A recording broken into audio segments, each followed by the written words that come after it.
it was becoming, difficult to take him out to places where there were going to be other dogs. Yeah. And obviously you want to be able to take your dog out without constantly having to apologise to people for the fact he's barking at them. I was surprised at how quickly you can start to modify his behaviour and how quickly they can learn things. Hi there, it's Colin from Pup Club. I'm very pleased to be here today because we're going to see little Bramble. Now he's a small dachshund. He's been on a bit of a training and behaviour journey and he is absolutely excelling at his training. So we're just going to go and meet Andy and talk to him about how he's got Bramble to where he is now. Hi there, Andy. Thank you very much for your time today. You're welcome. We're obviously talking about the lovely Bramble here, who's been on a level 2 training course and has absolutely excelled. I'm not just saying that to flatter you, he's done really, really well. But obviously there was a bit of a journey to get him there. And thank you very much for talking to us about that today. Tell me a little bit about getting Bramble and what was the really early stages like when you got him? We got him as a puppy, just over 8 weeks old. We'd had a dachshund before, in fact, Cumberland, who we lost a couple of years before we got him. And so we thought, we'll get another one. And we found a breeder, went and picked him up. He was tiny when we got him, but immediately we could tell he was a much sparkier dog than our previous one. The kids said he had this kind of goblin mode, so he'd go like a little bit crazy. Lots of zooms. Lots of kind of mouthy play. Bite your toes, zoom. So much more energy than our last one. Right. Quite a kind of sparky little pup. Okay. And puppies can often be like that. So when did you feel that things weren't really going as well as you might have hoped? So I think really it was when he was a bit older, more sort of mature, I guess. And he started, initially, we took him to socialisation groups, played well with all the other dogs. And then after we'd been going for quite some time, he'd run with the pack, as it were, at the puppy group. But then if another dog came, he'd run and see them off. Right. And became quite reactive, in fact, to other dogs, particularly male dogs. And particularly around the house, the village, around his own territory in particular. So when you were in these early stages, you didn't really get the opportunity to do any interaction training as such? No, not really. It was more socialisation, but lacking in kind of structured training. Obviously, without the structure, that can lead to, unfortunately, some problems. Oh, bless. So, obviously, it must have got a little bit worse. So tell me about what actually incited you to actually contact Pup Club. Was there a particular incident or was it just a general pattern of behaviour? It was more a general pattern of behaviour, really. And I think it was becoming difficult to take him out to places where there were going to be other dogs. And obviously you want to be able to take your dog out without constantly having to apologise to people for the fact he's barking at them or barking at their dogs. Of course. So you want to be able to go to a pub or a cafe and kind of enjoy the time with your dog in the environment that you want to go to, not have to think, will there be many dogs there? How do we keep them apart? So we went to an outdoor museum with the family.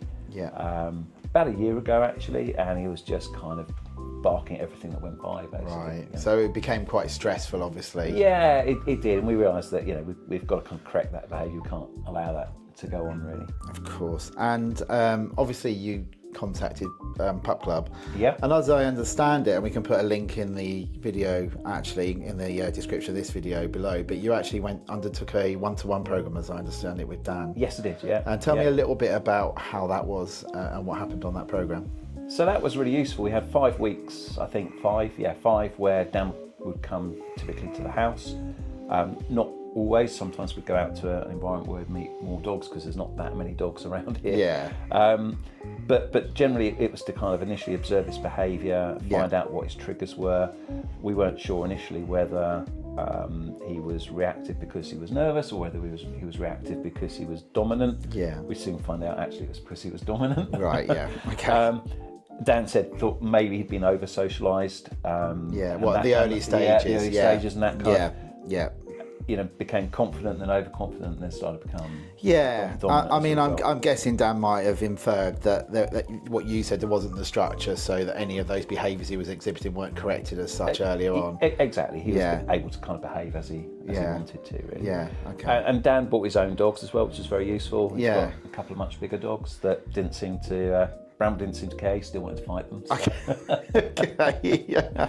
And did you feel like Dan had to sort of equip you with the skills and techniques? Yeah, 100%. So we started looking at what the triggers were, how to correct them, how to modify his behaviour. And actually, the good thing about Bramble is he's a pretty quick learner. Really. Yeah, he's a clever boy, isn't he? Yeah, he is. So his behaviour started being modified pretty much straight away. Yeah. And we started with things like leaving the house. So lowering his state of excitement before we just even get out the door, managing his impulses before we open the door and onto the pavement. Yeah, stop his little adrenaline bucket getting filled up too much. Exactly. And just learning to control himself before we even kind of step out the door. So I think those things really helped as well. That's absolutely brilliant. And I obviously have not seen any of this. I just benefited from a beautifully trained Dachshund when he arrived, and that's really why we're here, because he is doing so well. Tell me a little bit about the journey after that, when you actually came into Pup Club proper and started doing the obedience sessions and obviously the wider socialisation sessions. How was that for you? Yeah, well, I think for us it was a natural follow-on, really. We'd obviously had the look at his behaviours, and we wanted to kind of build on that. Yeah.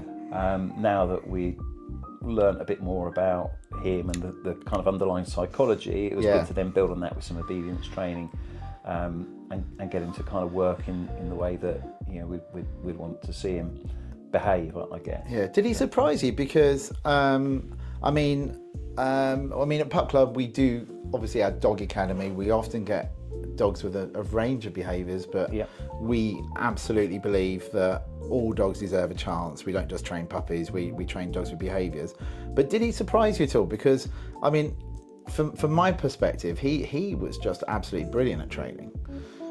Yeah, he did actually. It surprised me how quickly he could learn things. Yeah. And I think even before we came to formal training, when Dan was stopping him leaving the house. Yeah.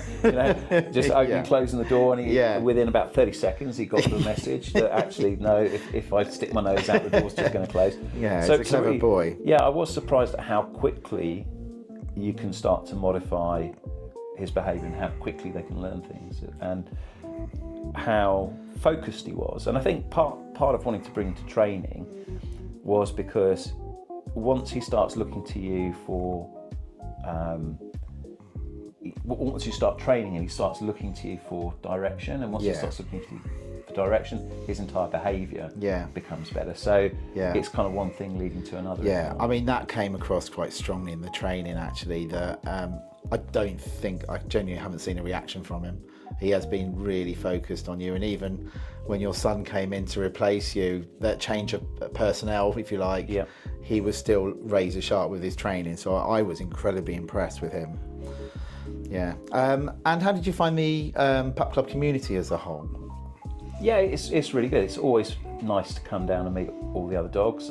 I think dog owners always have a lot in common, that they've all got a dog for owners. Yeah. And if you're going to a training group, they want to improve their behaviour. So you've got quite a lot in common, and it's always good to share that journey with other people who are also kind of going through the same challenges that you are. So yeah, it's great to be part of a community, and obviously I know the Pup Club has got not just the training, but it's got all the kind of community stuff as well, walks and things like that. And we've been on some of those, and it's nice to walk in with other dogs, and I think that builds his confidence as well when he's on the lead around other dogs, to further kind of build his confidence and lower that sort of reactivity. Brilliant. And just fast forward into today, how is your life now with him?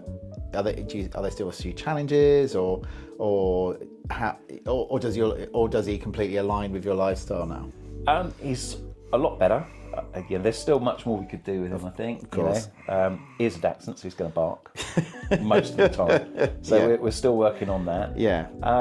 He'll still, if he catches sight of somebody, he'll still, have a yap. And, And there's still things that we need to do. Yeah. So, you know, I think the journey continues really. Yeah.